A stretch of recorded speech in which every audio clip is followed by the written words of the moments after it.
Hi. For those of you that don't know me, my name is Anneke. When I first moved to Durham, I began looking for a new faith community. While I was visiting a different church, Ben was also visiting and shared about the vision of Farm Church, which was soon going to be up and running. Hearing him talk about the idea of not just going to church, but coming together to be church, as well as getting to do that outside, all while growing and providing fresh produce to the community as we ourselves strive to be a loving community, well, I realized I had found the church I was looking for, and I didn't even know it existed. The early days of Farm Church were exciting. We were a group of bright-eyed folks that began gathering at Seeds and Watson Green Street Garden, focusing on building relationships with each other and living into the idea that we didn't go to church, but rather we took actions to be church together. And we didn't even need a steeple to do that. We tended the hard red clay at Watson Green, and we planted the first seeds. We started giving our first harvest to Iglesia Emmanuel for their free weekly community dinners. We began practices such as the wire chicken coop prayer wall and the basket offering us ideas of things to do throughout the week to live into our faith. We participated in communion each week together and shared freshly baked bread by Garrett and other members. We had the most delicious potlucks on New Moon Sundays and had special Sundays like Pancake Church, Pickle Church, and Butter Church. We sang I Saw the Light with our amazing band, both on Sundays and on floats for the Pride Parade. We took part in conversations and activities that challenged us to question what we believed and why. We listened carefully to each other's joys and concerns and rallied around each other when hard diagnoses came.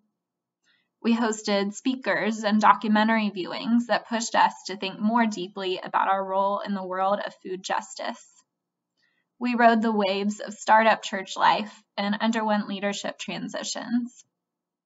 We were often content with what we were doing and simultaneously wondered what we would grow up to be.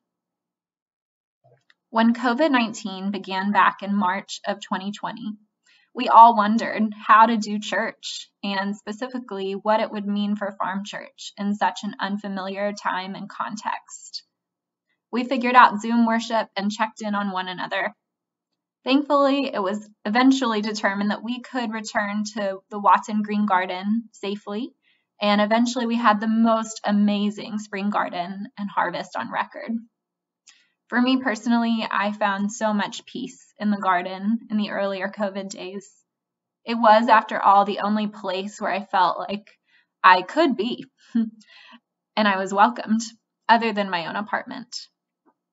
It was a gift that, despite the pandemic, or maybe because of it, we continued harvesting hundreds of pounds of produce for folks in the community.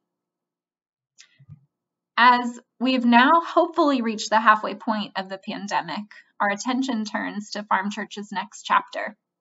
While Farm Church still is what I was looking for almost 5 years ago, I know that we are still in the process of becoming who God calls us to be.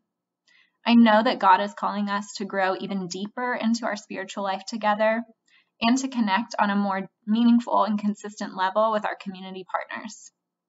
I also sense God nudging us to delve deeper, much deeper, into our work related to racial equity, especially as it connects to food insecurity. Lastly, we are being called to consider a new physical location for Farm Church, one that would allow us to grow our community and our mission to have more space for gardens and more produce to address the growing food insecurity in Durham, especially as a result of the pandemic. A few years ago, I realized that committing to Farm Church as my faith community also meant committing to giving financially on a regular basis. Giving financially to Farm Church, for me, means ensuring that we sustain and grow Farm Church, both for me personally, as it's my faith community and family, but also for others who find their faith home there, and for our greater Durham community that benefits from the fresh produce we grow and harvest. Even though we are only a small part of a network of organizations working to address food insecurity in Durham, we are an important and unique one, and we seek to continue forming deeper partnerships and connections with that network. I invite you to join me in giving financially to Farm Church this year so that we can continue to live out God's call to grow together in our faith, love and support one another, and love our neighbors through the produce we plant, tend, harvest, and give.